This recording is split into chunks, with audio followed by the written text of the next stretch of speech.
El final de la Primera Guerra Mundial dejó a Alemania hecha polvo.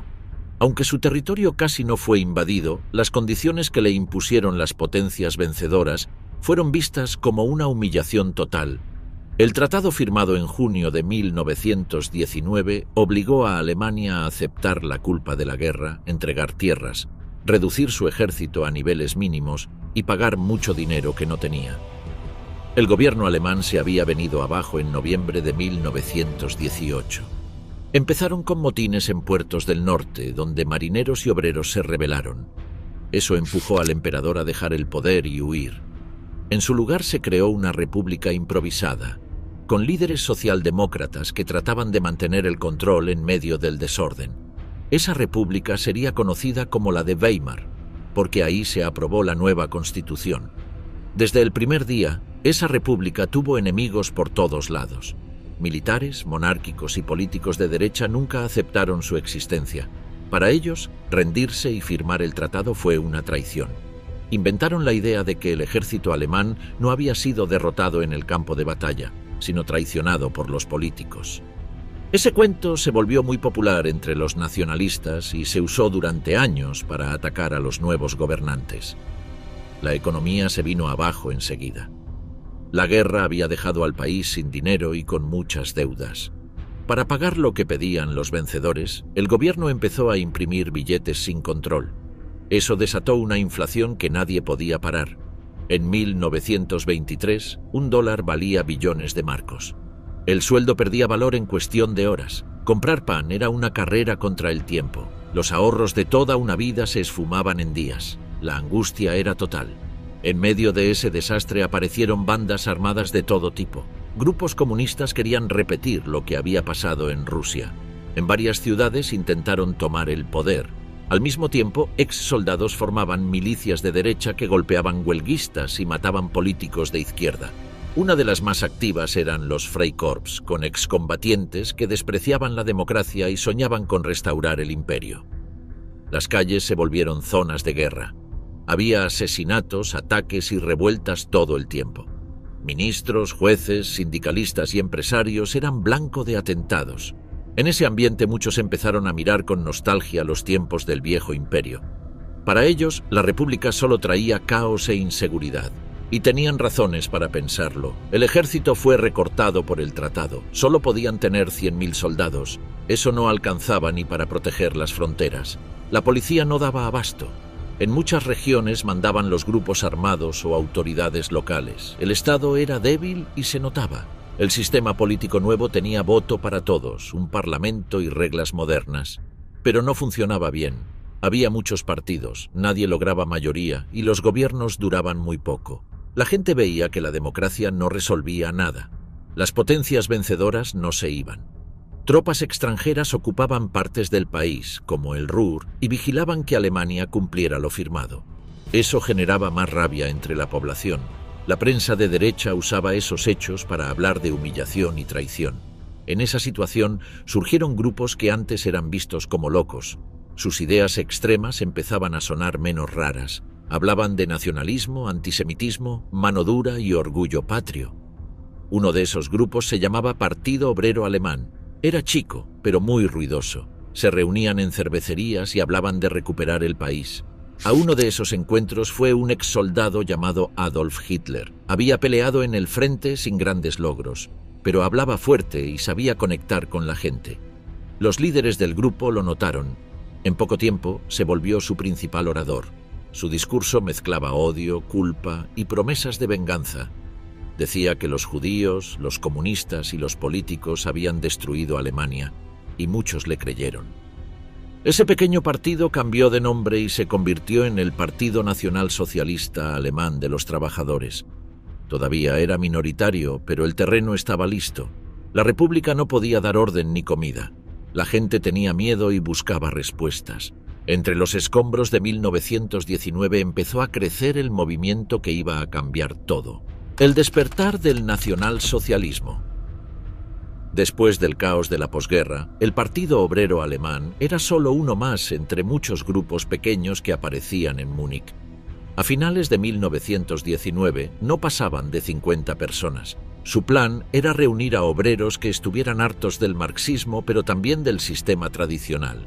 Uno de sus miembros era Adolf Hitler, un excombatiente que había sido enviado por el ejército para espiar movimientos extremistas. Hitler asistió a una reunión del partido por primera vez en septiembre de ese año. Escuchó las ideas, discutió con uno de los oradores y llamó la atención. El jefe del grupo, Anton Drexler, lo invitó a unirse. Hitler aceptó. Era un tipo sin rumbo, sin empleo fijo, sin estudios ni familia. Pero tenía una habilidad para hablar en público que muy pronto lo convirtió en el principal agitador del grupo. En 1920, el partido decidió cambiar de nombre. Pasó a llamarse Partido Nacional Socialista Alemán de los Trabajadores. Era una mezcla rara de ideas nacionalistas y sociales. El nombre fue pensado para atraer a obreros, pero también a patriotas y exsoldados. Eligieron como símbolo una esvástica negra sobre fondo blanco y rojo, colores del viejo imperio. Ese mismo año lanzaron un programa con 25 puntos. Pedían la unión de todos los alemanes, la anulación del Tratado de Versalles, más tierra para el pueblo, el fin de la inmigración y la expulsión de los judíos. Querían un Estado fuerte, sin corrupción, sin prensa libre y sin capitalismo extranjero. Mezclaban ideas antisemitas, racistas y autoritarias con reclamos populares. El grupo seguía siendo chico, pero en Múnich ganaba visibilidad. Hitler se convirtió en el orador principal. Llenaba cervecerías con discursos encendidos, atacaba a los comunistas, a los judíos, a los políticos, a los empresarios. Prometía devolver el orgullo, castigar a los traidores y rescatar la patria. Su estilo era agresivo y teatral, usaba el cuerpo, la voz y los gestos para encender al público. En 1921 Hitler logró tomar el control total del partido. Se impuso a sus rivales internos y exigió obediencia completa. Quería decidir todo, el programa, los aliados, el rumbo. Para eso necesitaba un grupo de choque. Lo creó con antiguos soldados y jóvenes violentos. Se llamaba la Sección de Asalto, o SA. Su tarea era proteger las reuniones nazis y romperlas de los rivales. Las SA vestían camisas pardas y actuaban como un ejército. Golpeaban comunistas, interrumpían actos, desfilaban con orden. Eran muchos excombatientes frustrados, sin empleo, que buscaban acción. Para ellos el partido era una forma de seguir la pelea. Hitler los usó para mostrar fuerza y crear miedo. También le daban una imagen de orden frente al caos general. Entre 1921 y 1923, el partido creció rápido. Empezaron a publicar un periódico propio, Der Völkischer Beobachter. Era sensacionalista, lleno de ataques y rumores. Ayudó a difundir el mensaje nazi entre obreros, comerciantes y soldados. La inflación, el desempleo y la inestabilidad hacían que mucha gente escuchara con atención. Hitler no era el único extremista activo. Había grupos paramilitares por todas partes. Algunos eran separatistas bávaros, otros eran monárquicos, muchos solo querían tumbar al gobierno de Berlín. El clima en Múnich era tenso. La policía toleraba a los radicales de derecha y perseguía a los de izquierda. Eso hizo que Hitler se moviera con libertad. En 1923, la situación empeoró. Las tropas francesas ocuparon el Ruhr, el corazón industrial de Alemania. El gobierno respondió con pasividad. La inflación se disparó aún más. El marco valía menos que el papel donde se imprimía. Los sueldos se perdían en horas. La comida escaseaba. Muchos culparon a los políticos y al sistema. Hitler creyó que había llegado su momento. Decidió copiar el modelo de Mussolini, que un año antes había marchado sobre Roma con sus camisas negras. Hitler planeó una acción similar. Un golpe de fuerza desde Múnich para tomar Berlín. Pero no tenía los medios ni el apoyo suficiente. El 8 de noviembre de 1923, Hitler y unos 600 hombres armados entraron a una cervecería donde hablaba el gobernador de Baviera. Lo rodearon, lo obligaron a declarar su apoyo y tomaron control del lugar. Fue el inicio del putsch de Múnich. Al día siguiente, marcharon por las calles con la idea de tomar el poder, pero la policía les cerró el paso. Hubo un tiroteo breve. 16 nazis y 4 agentes murieron. Hitler fue arrestado. De la prisión a la estrategia política. Tras su arresto, Adolf Hitler recibió una condena de 5 años, aunque solo permaneció unos meses en una celda con comodidades. Aprovechó ese encierro para redactar un libro donde expuso su visión política completa, titulado Mein Kampf. Allí expresó su rechazo al sistema parlamentario, su ambición de una Alemania poderosa y su odio hacia los judíos y los marxistas. Desde el encierro, Hitler se dio cuenta de que un nuevo intento violento no iba a funcionar. Por eso, cuando salió en 1924, empezó a cambiar la estrategia del movimiento. Su plan era llegar al poder usando las reglas existentes. Quería convertir al partido nazi en una fuerza legal y fuerte, usando votos en vez de armas. Aunque seguía siendo un hombre que buscaba el control total, ahora apostaba por el camino legal para lograrlo. El partido nazi estaba dividido después del fracaso del golpe. Algunos seguidores querían seguir con la lucha directa en las calles, otros ya no confiaban en él. Hitler, sin embargo, retomó el mando absoluto del partido desde el primer momento en que salió del encierro. Para asegurarse de que nadie desafiara su poder, creó reglas claras dentro del partido. Ningún miembro podía criticar sus órdenes, y él era el único que decidía qué camino seguir. En 1925, el partido nazi fue reorganizado por completo. Adolf Hitler impuso una estructura vertical. Él estaba arriba con todo el control. Debajo, colocó mandos intermedios que respondían solo a él. El grupo paramilitar que antes había estado disperso, llamado SA, fue reactivado y puesto al servicio directo del partido, no como grupo autónomo, sino como brazo de presión y fuerza en las calles. Ese mismo año, Mein Kampf fue publicado y se vendió como una especie de guía política para quienes compartían sus ideas. Aunque al inicio vendió pocas copias, con el tiempo se convirtió en material obligatorio para entender lo que él pensaba. Ahí no se escondía nada. Hablaba abiertamente de su plan para eliminar a los judíos, su deseo de conquistar territorios en el este y su intención de derribar el sistema de partidos. Joseph Goebbels, que en sus comienzos había estado más cerca de los socialistas radicales, se unió al partido nazi y quedó deslumbrado por la manera en que Adolf Hitler hablaba. Desde que lo escuchó en vivo, decidió que no había otro líder posible. Goebbels empezó a usar la propaganda como herramienta clave para atraer a jóvenes, desempleados y excombatientes. Convirtió los discursos, panfletos y símbolos en armas tan efectivas como los puños de la SA. En paralelo, Heinrich Himmler empezó a destacarse por su disciplina, su fanatismo y su capacidad para controlar estructuras internas. Fue escalando dentro del movimiento hasta quedarse con el mando de un grupo nuevo y más leal, la SS. Esta fuerza nacía como una sección especial que respondía solo a Hitler, más cerrada, más obediente y con una visión de pureza mucho más extrema que la SA. Durante los años siguientes, el partido fue creciendo lentamente. En las elecciones de 1924 obtuvieron pocos escaños en el Parlamento y luego cayeron aún más. Muchos pensaron que el movimiento estaba acabado, pero Hitler no se desanimó. Mantuvo el control con puño de hierro y se dedicó a expandirse por las regiones. Creó una red de líderes locales que difundían el mensaje puerta a puerta, en pueblos, fábricas, universidades y entre soldados retirados. El partido se apoyaba en eventos masivos para reforzar su imagen. Las concentraciones llenas de banderas, antorchas y música marcial se volvieron parte del estilo nazi. Cada acto estaba pensado para dejar una imagen fuerte en la memoria del público. Goebbels lo sabía y lo explotaba. A diferencia de otros partidos, los nazis no ofrecían programas complejos. Ofrecían enemigos, fuerza y un líder que decía exactamente lo que muchos querían oír. En 1928 participaron en las elecciones otra vez. Aunque lograron solo 12 escaños, usaron ese pequeño avance para demostrar que estaban de vuelta. Esa fue la señal de que el partido, aunque chico, estaba vivo.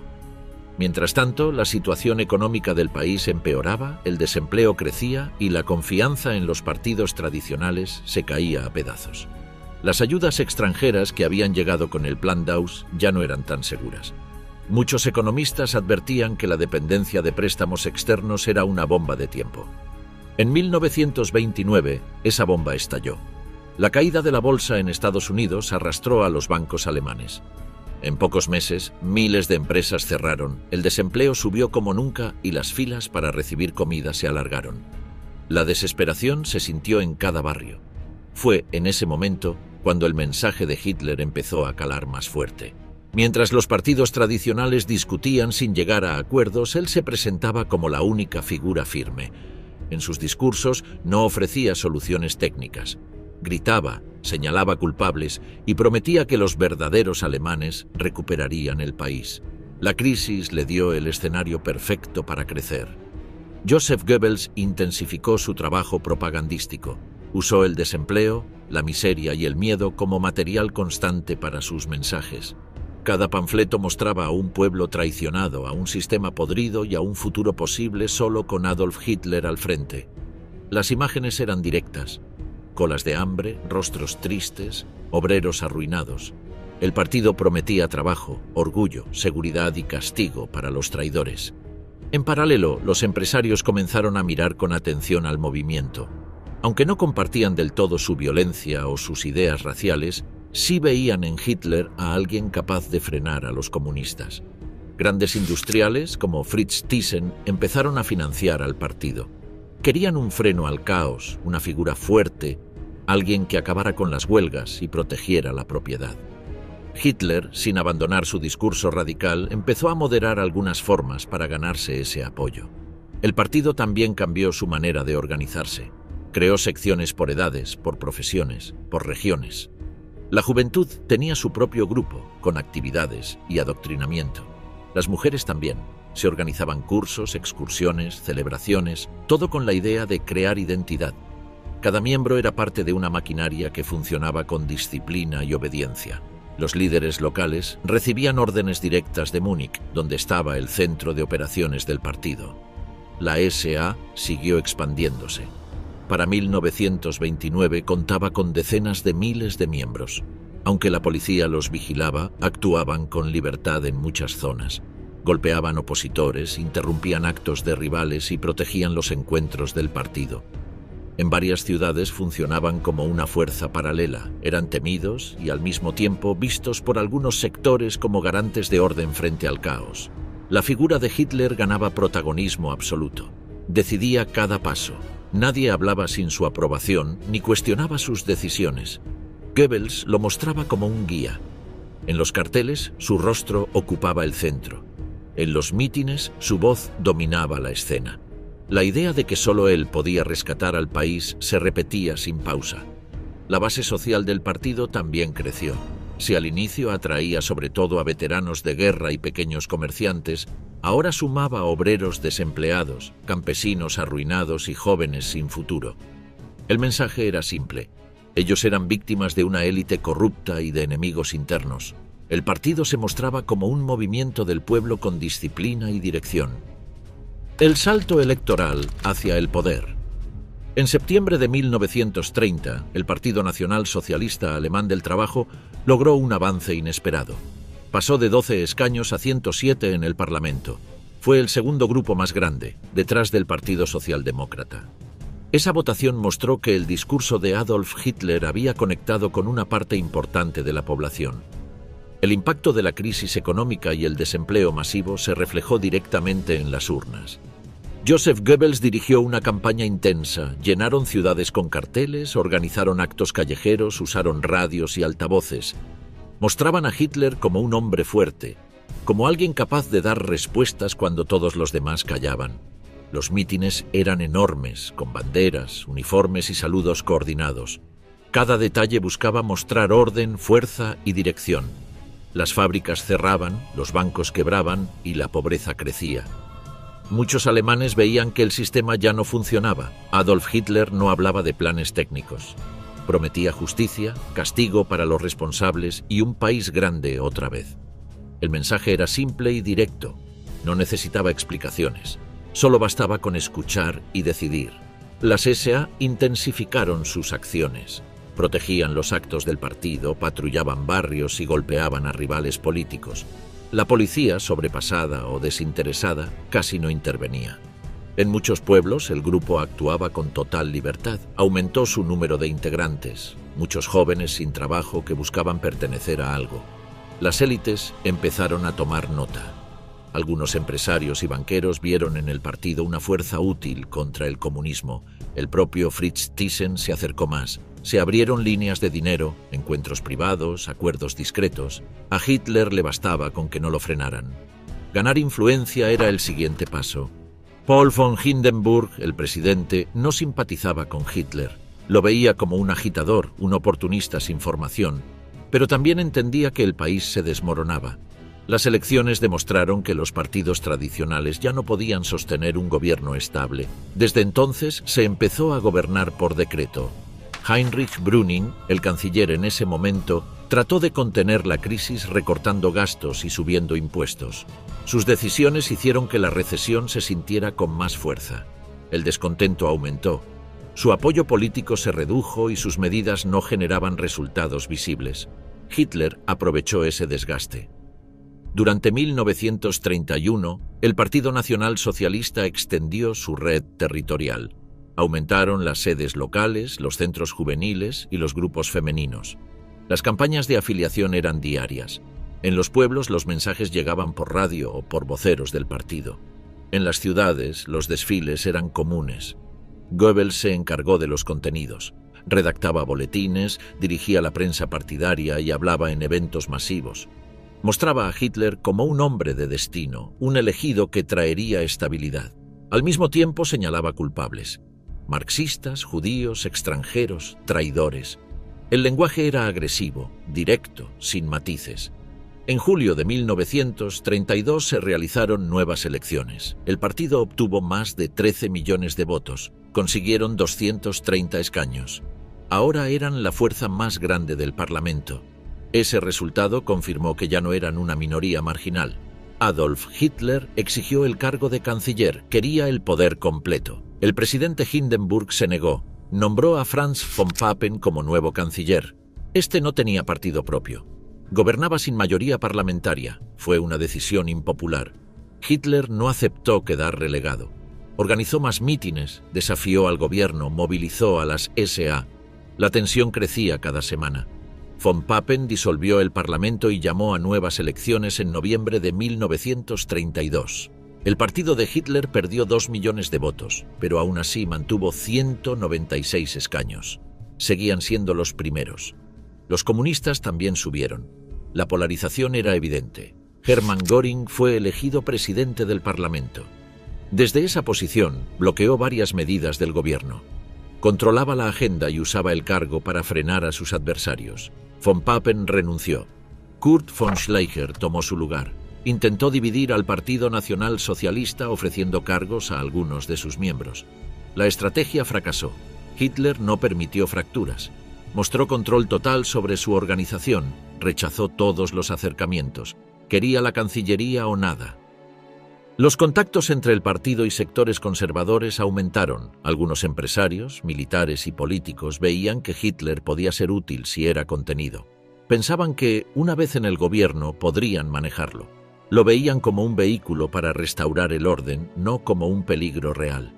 El 30 de enero de 1933, Adolf Hitler recibió el nombramiento oficial de parte de Paul von Hindenburg. La reunión se realizó en la residencia presidencial. También estuvieron presentes Franz von Papen y Otto Meissner. El decreto fue firmado ese mismo día en horas de la mañana. La ceremonia fue breve. El nuevo gobierno quedó compuesto por una mayoría de figuras conservadoras. Wilhelm Frick tomó el Ministerio del Interior. Hermann Göring recibió la cartera del Interior de Prusia. Franz von Papen fue designado como vicecanciller. Alfred Hugenberg se encargó de economía. El resto eran aliados de confianza de Hindenburg y de la derecha tradicional. Solo 3 miembros del gabinete pertenecían al Partido Nacional Socialista. El resto venía de partidos conservadores y del aparato estatal. La idea de von Papen era simple: usar a Hitler para frenar al movimiento obrero y restaurar el orden sin dejarle espacio real de decisión.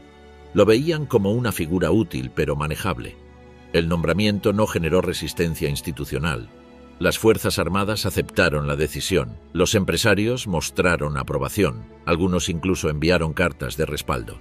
En Berlín, las calles se llenaron de militantes uniformados. Se organizaron marchas con antorchas y tambores.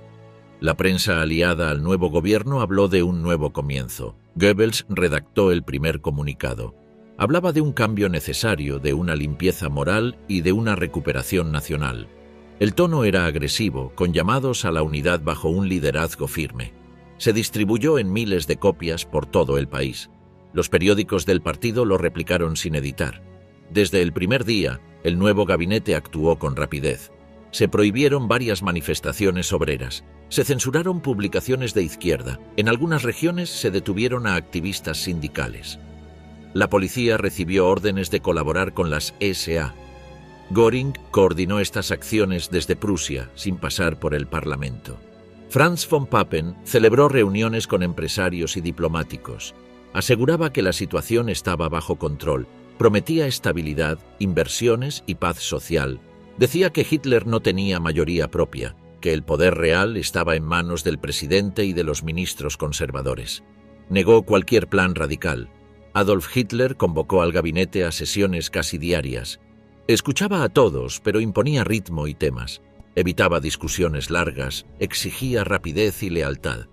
Hablaba con tono firme, usaba silencios largos y miradas directas. Frick y Göring acataban sin objeciones. Los demás ministros empezaron a notar su control. Hugenberg intentó frenar algunas decisiones. Propuso medidas económicas moderadas. Hitler lo ignoró. Prefirió actuar con decretos y anuncios públicos. Goebbels difundía las decisiones antes de que fueran consultadas con el gabinete. Era una forma de fijar el rumbo sin esperar consenso. La táctica funcionaba. Las SA aumentaron su presencia en ciudades clave. Organizaron patrullas, intimidaron a rivales políticos, ocuparon edificios públicos. Las autoridades locales no ofrecían resistencia. Göring ordenó a la policía que colaborara o que se mantuviera al margen. Muchos uniformados simpatizaban con el partido, otros temían represalias. Se creó una nueva oficina de propaganda. Goebbels la dirigía desde Berlín, controlaba carteles, folletos, emisiones radiales y artículos de prensa. El discurso era uniforme: orden, trabajo, unidad y disciplina. Se evitaban temas técnicos, se usaban frases cortas, imágenes fuertes y símbolos reconocibles. En los primeros 15 días del nuevo gobierno se aprobaron 30 decretos. La mayoría afectaban derechos civiles, controlaban la prensa o permitían detenciones sin orden judicial. El objetivo era claro: eliminar a los adversarios, reforzar el control interno y consolidar la estructura de poder. Los partidos de centro y derecha no ofrecieron resistencia. Algunos creían que podrían frenar a Hitler desde dentro. Otros confiaban en Hindenburg. Pensaban que el presidente usaría su autoridad para limitar cualquier exceso. Nadie actuó con decisión. Los sindicatos se mostraron desorientados. La izquierda estaba dividida. El 13 de febrero se anunció la disolución del Parlamento. Se convocaron nuevas elecciones para marzo. Hitler quería mayoría propia. Inició una campaña masiva. Viajó por todo el país en avión. Habló en estadios, plazas, estaciones y fábricas. Los mítines eran diarios, siempre con la misma escenografía. Goebbels organizó desfiles nocturnos, conciertos y transmisiones radiales. Las ciudades se llenaron de carteles con la imagen de Hitler. Se presentaba como el salvador nacional. Decía que el país debía elegir entre caos o orden. El tono era agresivo pero eficaz. La respuesta del público era creciente. El 4 de marzo, Göring dirigió una redada masiva en Berlín. Arrestaron a cientos de comunistas, socialistas y críticos del gobierno. Las oficinas de prensa de izquierda fueron cerradas. Se incautaron imprentas, radios y panfletos. Se justificó como medida preventiva ante posibles sabotajes. El 27 de febrero, el edificio del Parlamento fue incendiado. La policía detuvo a un joven comunista holandés llamado Marinus van der Lubbe. Hitler y Göring usaron el hecho como excusa. Dijeron que era parte de un plan mayor para tomar el poder. Se redactó un decreto de urgencia. El documento fue firmado al día siguiente. Suspendía derechos individuales, autorizaba detenciones sin juicio, permitía la intervención de la policía en cualquier estado. Se aplicó en todo el país. Fue el primer paso legal hacia la dictadura. El gobierno actuó sin demoras. Franz von Papen no protestó. Alfred Hugenberg apoyó la medida. Paul von Hindenburg firmó sin objeción. Solo algunos jueces expresaron dudas. Nadie los escuchó. El poder se concentraba. Hitler dejaba de ser solo canciller. Pasaba a controlar el aparato represivo del Estado. Los empresarios ofrecieron respaldo económico para las elecciones de marzo. Reunieron fondos, organizaron eventos y publicaron anuncios en favor del partido. No pedían condiciones, solo querían estabilidad y garantías contra el comunismo. Hitler prometía ambas. Dictadura en marcha, control y propaganda. El 5 de marzo de 1933, Alemania volvió a las urnas. El partido de Hitler buscaba una mayoría absoluta para asegurar el control del Parlamento. En medio de la campaña, el incendio del Parlamento permitió aplicar el decreto presidencial que suspendía derechos civiles. Los comunistas fueron perseguidos con fuerza. Muchos candidatos quedaron fuera de la contienda y otros ni siquiera pudieron aparecer en público. El día de la votación, las calles estaban llenas de banderas, uniformes y vigilancia armada. Las SA y la policía patrullaban cerca de los colegios electorales. Los periódicos oficiales anunciaban que solo un triunfo total traería estabilidad. Los militantes del partido trabajaban en turnos, llevaban boletas en la mano, presionaban a votantes y llenaban urnas. El resultado no fue el esperado. El partido de Hitler obtuvo 43% de los votos. Fue su mejor marca hasta el momento, pero no alcanzaba el control del Parlamento. Aún así, con el respaldo de los nacionalistas de Alfred Hugenberg, lograron sumar una mayoría simple. Los comunistas fueron excluidos por decreto. Eso alteró la proporción de bancas. El régimen empezó a mover piezas. El 21 de marzo se organizó una ceremonia en Potsdam. Fue en la iglesia de los reyes prusianos. Paul von Hindenburg apareció con uniforme de gala. Hitler llegó de traje oscuro, se inclinó ante el presidente. La imagen fue publicada en miles de portadas. El acto sirvió para mostrar unidad entre el viejo poder y el nuevo. 2 días después, el 23 de marzo, el Parlamento se reunió para votar una ley que cambiaba por completo las reglas. La llamada ley habilitante permitía al gabinete dictar normas con fuerza de ley sin pasar por el legislativo. Necesitaban 2/3 para aprobarla. Los socialdemócratas votaron en contra, pero el resto apoyó. Los comunistas no estaban presentes. Muchos habían sido detenidos. Otros estaban escondidos. Algunos huyeron del país. El presidente del Parlamento autorizó que sus escaños no contaran para el quórum. La maniobra fue legalizada sin discusión. La ley fue aprobada sin obstáculos. Desde ese momento, el gobierno podía actuar sin control. Adolf Hitler no perdió tiempo. En abril, se ordenó la expulsión de funcionarios judíos de la administración pública. Se suspendieron publicaciones opositoras. Se intervinieron gobiernos regionales. En cada estado federado se nombraron comisarios con poderes totales. El país se volvió una estructura centralizada. Las decisiones se tomaban desde Berlín. El 1 de mayo fue declarado Día Nacional del Trabajo. Se organizaron desfiles, marchas y actos masivos. Los líderes sindicales fueron invitados como muestra de buena voluntad. Al día siguiente, sus oficinas fueron ocupadas por las SA. Los dirigentes fueron arrestados. Las cuentas bancarias pasaron a manos del nuevo organismo oficial. Se creó el Frente Alemán del Trabajo. Era el único ente permitido para representar a los obreros. Su jefe era Robert Ley. Estaba directamente subordinado al canciller. Los empleados ya no podían negociar condiciones ni formar gremios. Las huelgas quedaron prohibidas. Cualquier protesta se consideraba acto de sabotaje. La propaganda del régimen explicaba las medidas como necesarias para la unidad nacional, resaltando la idea de una comunidad unida y disciplinada. En junio se prohibieron los partidos políticos restantes. Algunos se disolvieron por decisión propia. Otros fueron clausurados por decreto. Las oficinas fueron cerradas. Los fondos fueron confiscados. Los líderes pasaron a vigilancia. El país quedó con una sola agrupación autorizada, el Partido Nacional Socialista de los Trabajadores Alemanes. Las organizaciones juveniles también fueron absorbidas. El movimiento juvenil alemán pasó a ser parte de las juventudes del partido. Los deportes, los campamentos y las actividades culturales quedaron bajo supervisión directa. El uniforme, el saludo y los cantos se unificaron. La meta era formar una nueva generación con disciplina y obediencia. La estructura de poder se consolidó rápido. Cada región tenía un líder regional del partido. Cada ciudad, un jefe local. Cada barrio, un responsable de manzana. Era una red organizada por niveles. Todos dependían del jefe máximo. Cada orden bajaba en línea recta. Cada nivel vigilaba al que tenía debajo. La policía fue purgada. Los oficiales leales a la República fueron retirados. Se promovió a quienes mostraban afinidad con la nueva línea. Se crearon unidades especiales. Se entrenaron en técnicas de interrogatorio, control de masas y detención rápida. Las cárceles recibían nuevos internos cada semana. El Ministerio del Interior publicó nuevas normativas. Se incluyeron listas de autores prohibidos, se eliminaron asociaciones civiles, se reescribieron los manuales escolares. Los inspectores visitaban aulas, bibliotecas y centros comunitarios. Se eliminaba cualquier rastro de oposición.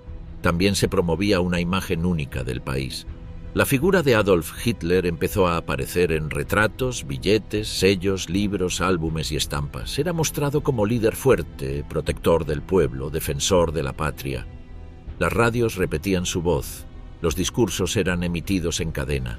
Las salas de cine abrían funciones con noticieros producidos por el gobierno. Los periódicos fueron intervenidos con rapidez. Los jefes de redacción recibían órdenes desde Berlín.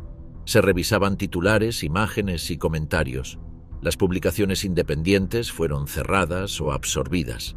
Cada artículo debía ajustarse al mensaje oficial. Las radios fueron obligadas a transmitir partes diarias. Los discursos del canciller ocupaban el horario central. Joseph Goebbels fue nombrado ministro encargado de controlar el contenido que llegaba a la gente. Desde su despacho, revisaba guiones, supervisaba filmaciones y preparaba campañas. Se organizaban semanas temáticas en los medios. Cada mensaje debía reforzar una idea: el nuevo Estado, el orden recuperado, el enemigo interno, la obediencia como deber. Las universidades fueron revisadas por comités del partido. Los docentes que no encajaban fueron despedidos. Se promovía a quienes demostraban compromiso con la línea oficial. Las carreras se ajustaron, los programas cambiaron. La historia se enseñaba desde una sola versión. Los alumnos usaban textos revisados por la oficina central. El sistema judicial fue reconfigurado. Se nombraron jueces leales, se eliminaron normas que estorbaban los decretos, se introdujeron tribunales especiales para tratar casos de traición, sabotaje y propaganda enemiga. Las audiencias eran rápidas, las sentencias se dictaban en el momento. No había derecho a defensa plena ni apelación. La policía política se expandió. Se creó una oficina central de inteligencia, se capacitó a nuevos agentes, se organizaron redes de informantes. Cada barrio tenía responsables, cada carta era revisada, cada llamada podía ser monitoreada. Los arrestos se hacían sin orden judicial. Las celdas se llenaban de detenidos por razones políticas. Los profesores debían jurar fidelidad. Cada director debía reportar actividades sospechosas. Las canciones escolares fueron reemplazadas. Los mapas mostraban una nueva geografía.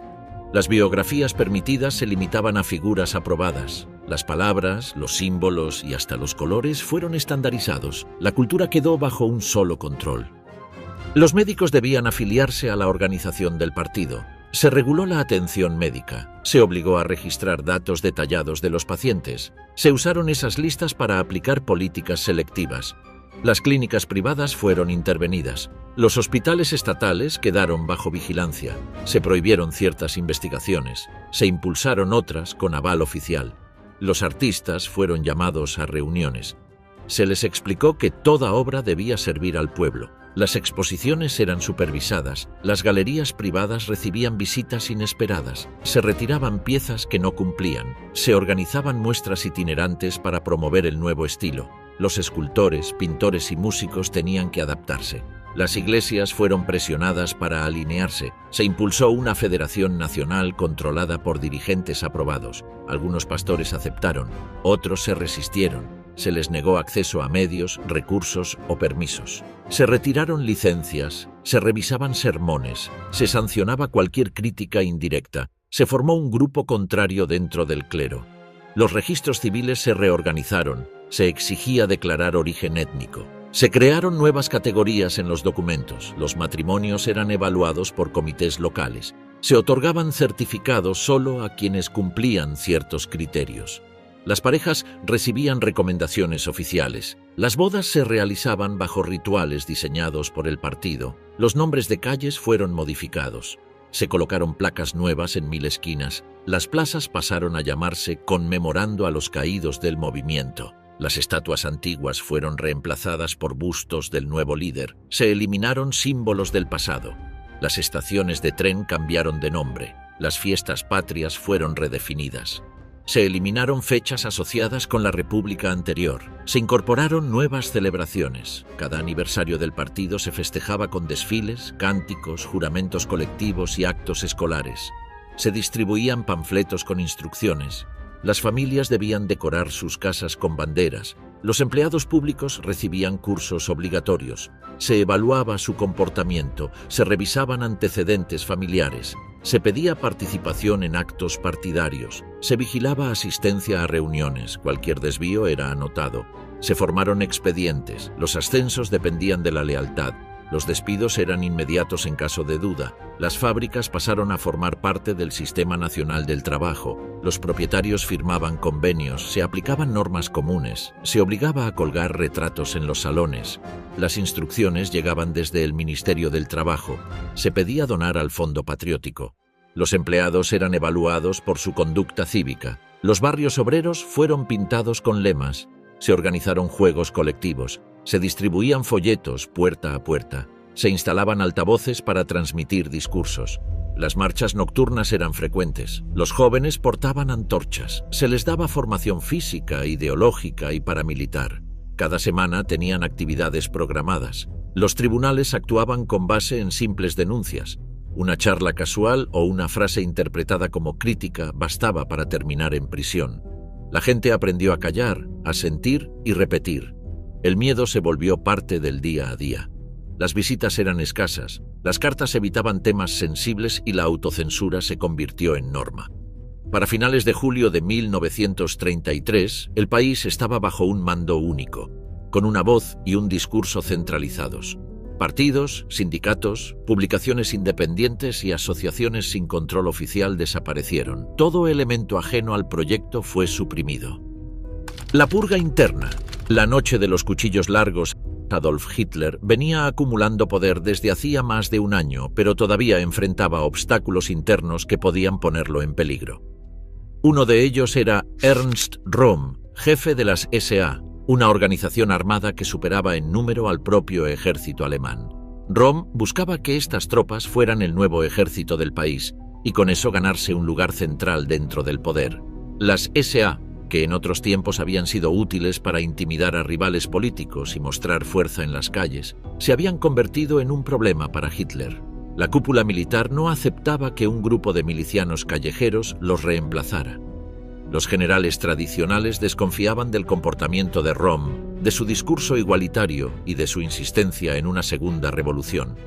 Hitler lo sabía, y esa tensión ya era insostenible. En junio de 1934, Adolf Hitler tomó la decisión de atacar primero. Aprovechó un viaje oficial a Bad Wiessee para preparar un operativo fulminante. Himmler y Göring ya estaban al tanto y apoyaban la jugada. La SS y la Gestapo recibieron listas con los nombres de quienes debían ser arrestados o directamente eliminados. La madrugada del 30 de junio, Hitler llegó al hotel donde Röhm se alojaba con otros líderes de las SA. Personalmente entró a la habitación de su antiguo aliado y lo detuvo. La orden era clara, debía ser encerrado y esperar. Poco después, más de 100 personas fueron arrestadas en distintos puntos del país. Algunos fueron fusilados en el acto. En Berlín, la violencia fue directa. Grupos de las SS y agentes de seguridad se encargaron de capturar y ejecutar a quienes estaban marcados. El antiguo canciller Kurt von Schleicher fue abatido en su casa junto a su esposa. Gregor Strasser, uno de los fundadores del partido, también fue eliminado sin juicio. La lista incluía opositores reales y enemigos inventados. En el campo de concentración de Stadelheim, Ernst Röhm recibió un arma y se le dio la opción de quitarse la vida. Se negó. Poco después, 2 hombres de la SS entraron a su celda y acabaron con él. Hitler no quiso dejar cabos sueltos. Nadie debía quedar como símbolo de disidencia. La operación se extendió hasta el 2 de julio. En esos 3 días, las SA fueron descabezadas. Los oficiales que sobrevivieron fueron despojados de toda autoridad. La estructura fue mantenida como un cuerpo simbólico, sin poder real. La SS, en cambio, ganó peso y autonomía. El ejército alemán recibió con agrado lo que había ocurrido. Los generales, que temían ser reemplazados por la milicia de Röhm, entendieron que Hitler les había tendido la mano. Días después, prestaron juramento de fidelidad personal a él, no al Estado ni a la Constitución. Ese fue un paso clave en la creación de un régimen totalmente subordinado a su figura. El 3 de julio, Adolf Hitler se presentó ante el Parlamento. Vestía uniforme, hablaba con tono severo y sin rodeos. Explicó que había intervenido para frenar una traición. Mostró documentos y acusaciones recopiladas por la Gestapo. No dejó lugar a dudas. La SA había puesto en riesgo la estabilidad del país. El aplauso fue inmediato. Ningún diputado se atrevió a objetar. Ese mismo día, el Ministerio de Justicia difundió una ley con fecha retroactiva que declaraba legales todas las acciones del 30 de junio al 2 de julio. La redacción fue precisa. Las medidas tomadas por el Führer fueron en defensa del Estado. El texto convertía los asesinatos en actos oficiales. El mensaje era nítido. Cualquier decisión del líder quedaba por encima del derecho tradicional. El aparato propagandístico trabajó a fondo para imponer una narrativa única. Joseph Goebbels ordenó que todos los periódicos publicaran el mismo titular: Hitler actúa para salvar a Alemania. Las radios repitieron el discurso oficial durante horas. Se distribuyeron panfletos, se organizaron mítines y se produjo una película sobre los hechos. Todo estaba diseñado para reforzar la imagen de un líder que había restaurado el orden con mano firme. La SA quedó completamente desarticulada. Sus cuarteles fueron cerrados o vaciados. Miles de integrantes perdieron su estatus y beneficios. Algunos fueron trasladados a otras dependencias, pero sin poder ni influencia. La mayoría fue obligada a regresar a la vida civil. La estructura que alguna vez había simbolizado la calle, la agitación y la conquista del poder quedó reducida a recuerdos. En paralelo, la SS adquirió un nuevo rol. Heinrich Himmler reestructuró el cuerpo como una fuerza autónoma, con funciones propias y acceso directo al Führer. Se convirtió en un aparato de seguridad interno, con campos, inteligencia y autoridad operativa. La lealtad de sus miembros era absoluta. El uniforme negro reemplazó al marrón de las SA como símbolo del poder real dentro del régimen. A nivel político, la purga marcó un antes y un después. Ningún otro grupo dentro del partido se atrevió a reclamar protagonismo. Las diferencias internas fueron eliminadas sin negociación. Adolf Hitler dejó en claro que la unidad se lograba por eliminación, no por diálogo. Desde ese punto, las reuniones se volvieron monólogos. Los discursos, órdenes, los congresos, desfiles. El ejército también cambió su dinámica. Al recibir garantías de que la milicia paralela había sido desmantelada, los generales firmaron el Pacto de Fidelidad Personal. Ese documento se convirtió en juramento obligatorio para cada oficial, soldado o recluta. Ya no se debía obediencia a una bandera o a una institución. La subordinación era directa al Führer sin mediaciones. El clima en las instituciones se transformó. Las oficinas públicas, los tribunales, los ministerios y las universidades adoptaron un nuevo tono. Se retiraron cuadros, se ajustaron currículos, se promovieron leales y se apartó a críticos. Los rumores bastaban para iniciar expedientes. Los cargos se entregaban por confianza, no por mérito. La eficiencia cedió paso a la obediencia. Los aliados conservadores del régimen entendieron el mensaje. Hombres de negocios, jefes religiosos y dirigentes provinciales comenzaron a replicar el estilo. Se priorizó la disciplina sobre la opinión. Los comités fueron reemplazados por órdenes verticales. Las decisiones se concentraron en núcleos reducidos. La información se centralizó en Berlín. Las provincias enviaban reportes, no hacían preguntas. Dentro del partido, los cuadros medios adoptaron una actitud nueva. El cálculo político cambió. Ya no bastaba con militar o participar. Era necesario anticipar deseos, interpretar señales y mostrar iniciativa subordinada. Las lealtades se volvían visibles. Los silencios también. Nadie quería parecer tibio o ambiguo. El oportunismo pasó a ser un mecanismo de defensa. Los eventos del 30 de junio dejaron un impacto psicológico duradero. Los testigos evitaron hablar. Las familias de las víctimas recibieron amenazas para mantener el silencio. En muchos casos, los cuerpos nunca fueron entregados. Se prohibieron homenajes, funerales públicos o cualquier señal de duelo. Incluso entre simpatizantes del régimen, el miedo se volvió constante. En el extranjero, la noticia se recibió con preocupación. Algunos gobiernos enviaron notas diplomáticas de advertencia, otros simplemente retiraron agregados militares. La prensa internacional describió lo ocurrido como un giro autoritario. Sin embargo, dentro de Alemania la reacción fue mínima. El terror funcionó como cemento, la pasividad como estrategia. Los mecanismos para silenciar disidentes ya no eran excepciones. pasaron a ser recursos válidos. El costo de la traición, real o inventada, era la muerte sin juicio. La moral partidaria se definía desde arriba. La frase «noche de los cuchillos largos» se convirtió en una fórmula repetida en secreto, con tono de advertencia.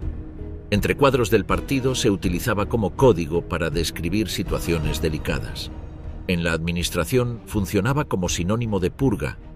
En las calles era una leyenda sin detalles. Pero todos entendían su significado. Quien desafiaba al mando podía desaparecer en horas. Ese episodio también fijó los límites de lo que era tolerable.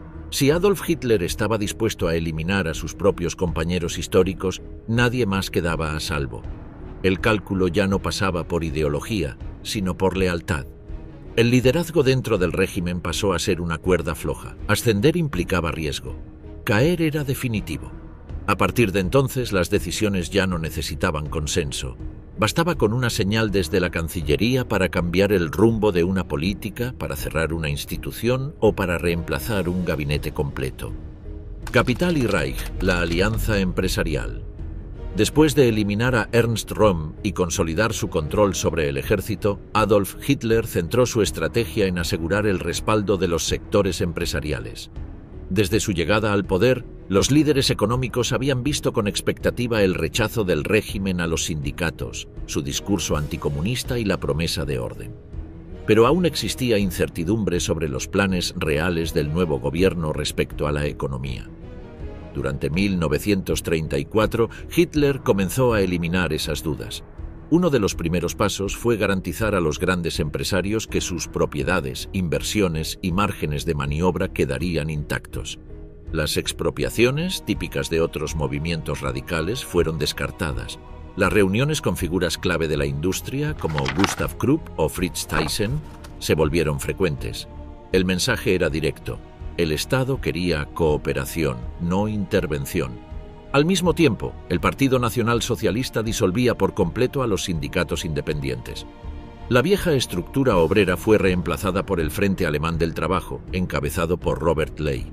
Esta nueva organización tenía como objetivo alinear a los trabajadores con los intereses del régimen. Las huelgas quedaron eliminadas y los salarios se fijaron sin negociación colectiva. Desde la industria se celebraba esa estabilidad laboral. El aparato estatal comenzó a organizar grandes obras públicas. Las autopistas, los puentes y los canales se convirtieron en vitrinas del nuevo gobierno. Estas iniciativas no solo generaban empleos, también aseguraban contratos a las empresas que mostraban fidelidad al partido. La asignación de proyectos se vinculaba cada vez más con la cercanía al poder. Las constructoras alineadas recibían prioridad. Las que mostraban reservas quedaban fuera. Durante 1935, la industria pesada comenzó a sentir los efectos de la política de rearme. Las órdenes de acero, carbón y maquinaria aumentaron. Las fábricas de armamento recibieron nuevos encargos. Las autoridades ofrecían contratos sin licitación, con pagos adelantados y cláusulas de confidencialidad. La inversión privada crecía al ritmo del gasto militar. La banca también encontró espacios para crecer. Instituciones como el Deutsche Bank y el Dresdner Bank facilitaron préstamos para las nuevas industrias bélicas. Las operaciones estaban garantizadas por el Estado, que asumía los riesgos a cambio de fidelidad.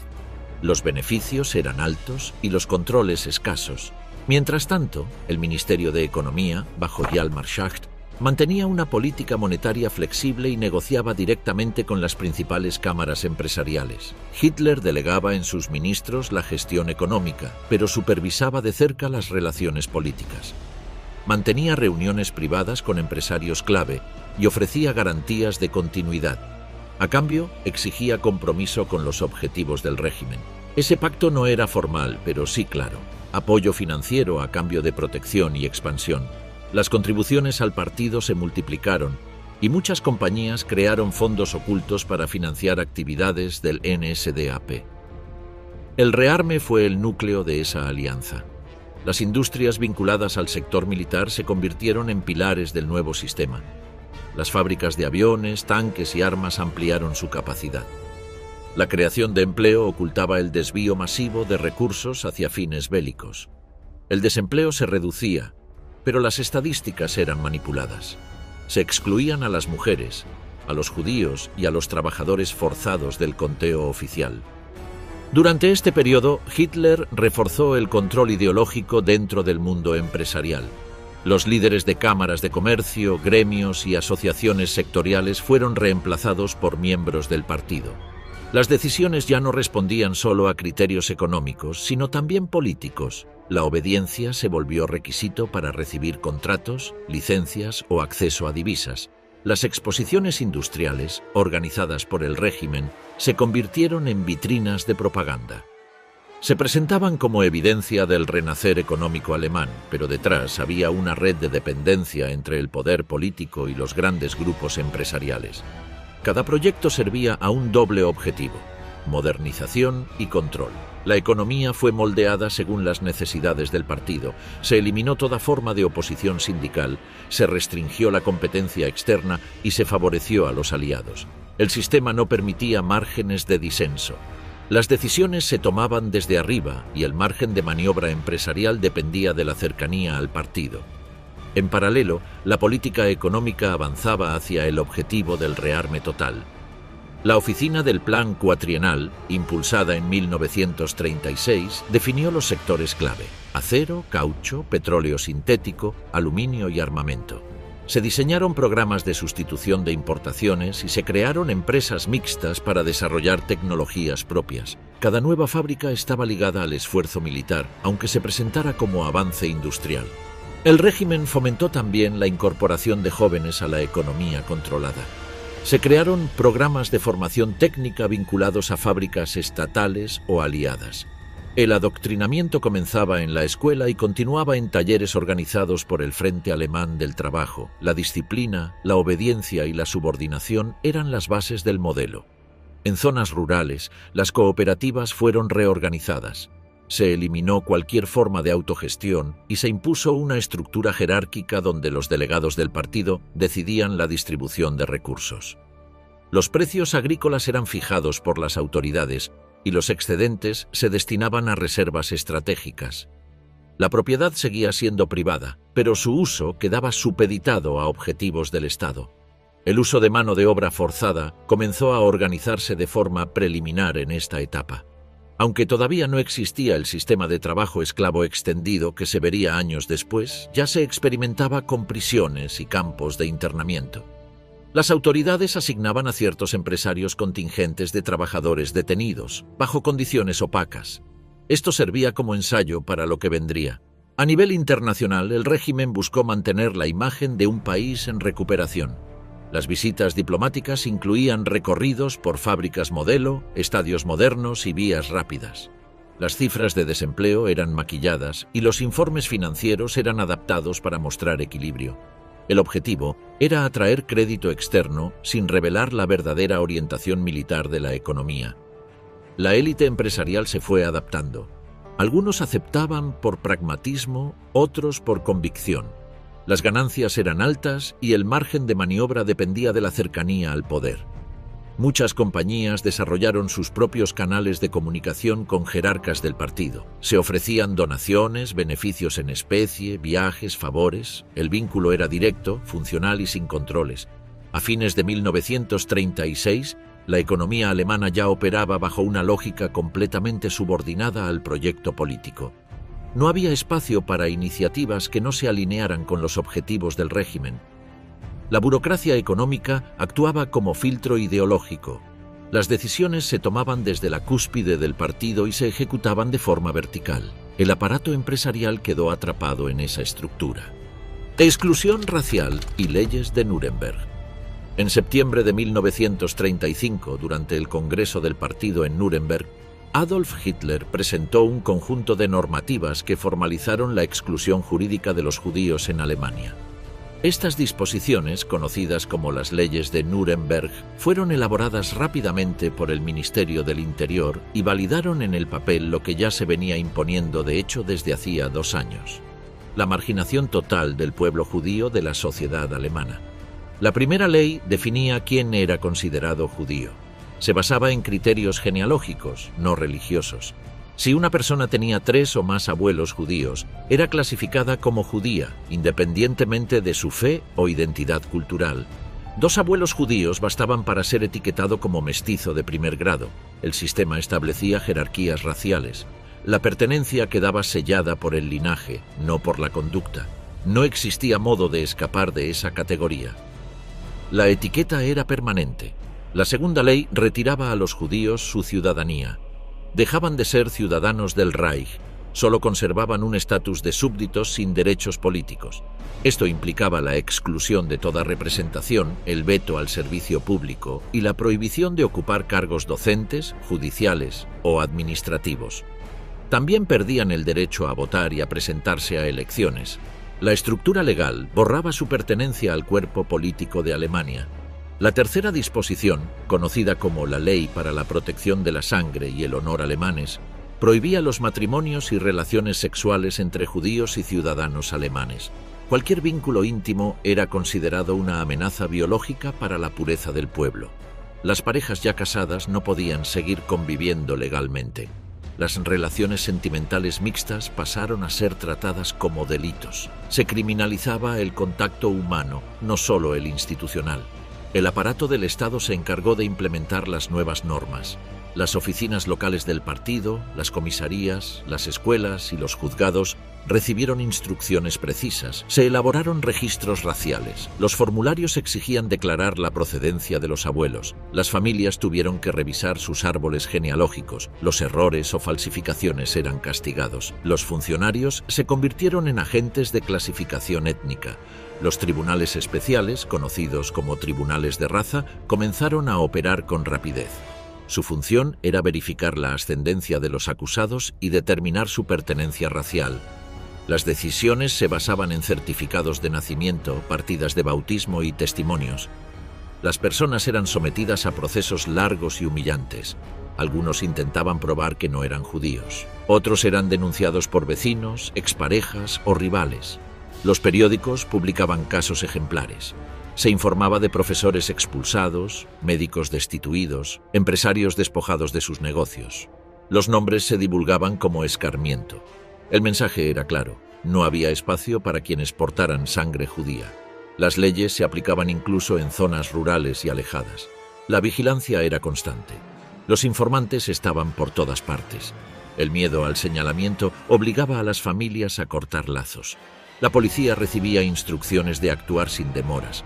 Las redadas en cafés, cines y parques eran comunes. Los agentes identificaban a los presentes y revisaban documentos. Si encontraban parejas mixtas, las separaban y arrestaban. Los hombres eran llevados ante jueces, las mujeres interrogadas. La sospecha de relación con un judío bastaba para arruinar una carrera o destruir una familia. Las denuncias por celos, venganzas o intereses personales aumentaron.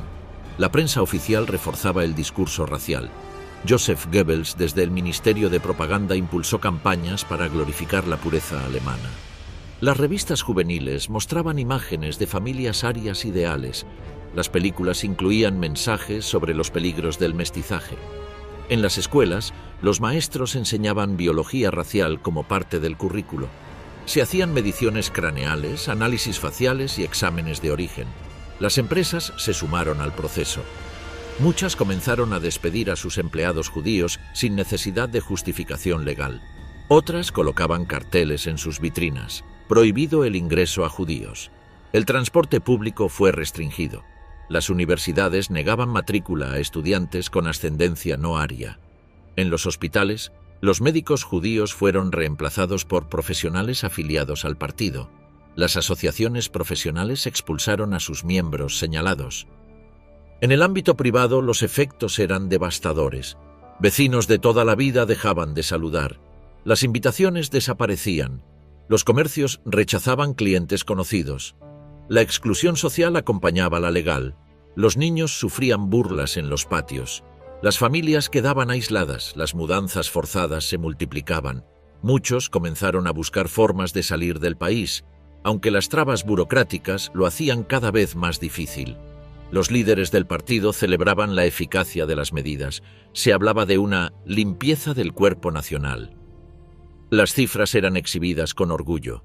Se detallaban matrimonios disueltos, ciudadanos despojados de derechos y empleos redistribuidos entre miembros del partido. La política de exclusión ya no era informal, estaba escrita, reglamentada, aplicada desde las estructuras del poder. Las autoridades extranjeras observaron con inquietud lo que ocurría en Alemania. Algunos gobiernos protestaron, pero sin consecuencias prácticas. Las delegaciones diplomáticas recibieron informes, pero las sanciones nunca llegaron. Las grandes potencias privilegiaban la estabilidad europea.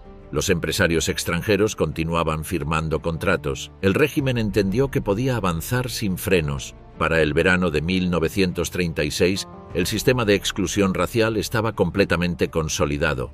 Las leyes de Nuremberg habían transformado la discriminación cotidiana en una política de Estado estructurada, masiva y ejecutada con eficiencia. La maquinaria legal, policial y social ya estaba en marcha. El siguiente paso sería desplazar físicamente a los excluidos. Conquista diplomática de Europa Central. Adolf Hitler llevaba tiempo probando hasta dónde podía llegar sin enfrentar consecuencias. En marzo de 1936, tomó una decisión que desafió directamente al orden establecido tras la Gran Guerra. Envió tropas alemanas a Renania. Esa región, desmilitarizada por el Tratado de Versalles, era clave para el equilibrio en Europa occidental. Reocuparla violaba directamente los acuerdos firmados. Sin embargo, los soldados cruzaron el Rin sin resistencia. Francia y Reino Unido protestaron, pero no actuaron. La jugada de Hitler salió intacta. Dentro de Alemania fue recibido como un héroe. Había recuperado soberanía sin derramar sangre. La reocupación de Renania fue más que una maniobra simbólica. Hitler puso a prueba la disposición de las potencias a enfrentarlo militarmente. Cuando vio que no estaban dispuestas a intervenir, entendió que tenía margen para avanzar. A partir de ahí, aceleró sus planes. Su siguiente objetivo era Austria. Desde hacía años, grupos nacionalistas austríacos simpatizantes del nazismo pedían una unión con Alemania. Hitler, nacido en Austria, compartía ese deseo. En febrero de 1938, presionó al canciller austríaco Kurt Schuschnigg para permitir más participación de los nazis en el gobierno local. Schuschnigg aceptó a regañadientes, pero al mismo tiempo anunció un referéndum para que el pueblo decidiera si quería mantener la independencia. Hitler no esperó ese resultado. El 11 de marzo ordenó el despliegue de tropas hacia Austria. Al día siguiente, los soldados alemanes cruzaron la frontera sin disparos. Fueron recibidos por multitudes que agitaban banderas y saludaban con entusiasmo. Al llegar a Viena, Hitler proclamó oficialmente el Anschluss, la incorporación total de Austria al Tercer Reich. Los líderes aliados volvieron a condenar la medida, pero otra vez no hicieron nada. La anexión de Austria tuvo consecuencias inmediatas. Miles de opositores fueron arrestados. Judíos austríacos comenzaron a ser perseguidos. Las leyes raciales de Nuremberg se aplicaron de inmediato. Al mismo tiempo, la propaganda nazi difundió imágenes de bienvenida popular para justificar la operación como una reunificación legítima. Hitler apareció en las calles de Viena como un líder venerado. El mensaje era claro: su influencia se expandía sin enfrentarse a obstáculos reales. Tras ese éxito, Hitler puso su mirada en Checoslovaquia. En el extremo oeste de ese país se encontraba la región de los Sudetes, habitada por una importante minoría de habla alemana. El régimen nazi argumentó que esa población era discriminada y exigió su incorporación al Reich. A lo largo de 1938, intensificó la presión diplomática. Mientras tanto, grupos pronazis dentro de los Sudetes agitaban el clima político. El gobierno checoslovaco se negó a ceder. Contaba con el respaldo militar de Francia y tenía acuerdos con la Unión Soviética. Sin embargo, ni París ni Londres querían otro conflicto. En septiembre de ese año, el primer ministro británico Neville Chamberlain y su homólogo francés Édouard Daladier volaron a Múnich para negociar directamente con Hitler. El dictador exigió la entrega inmediata de los Sudetes. En la madrugada del 30 de septiembre, las potencias firmaron un acuerdo que permitió a Alemania anexionar esa región sin resistencia. Checoslovaquia, que no fue invitada a la reunión, se vio obligada a aceptar. Al regresar a Londres, Chamberlain anunció que había asegurado la paz.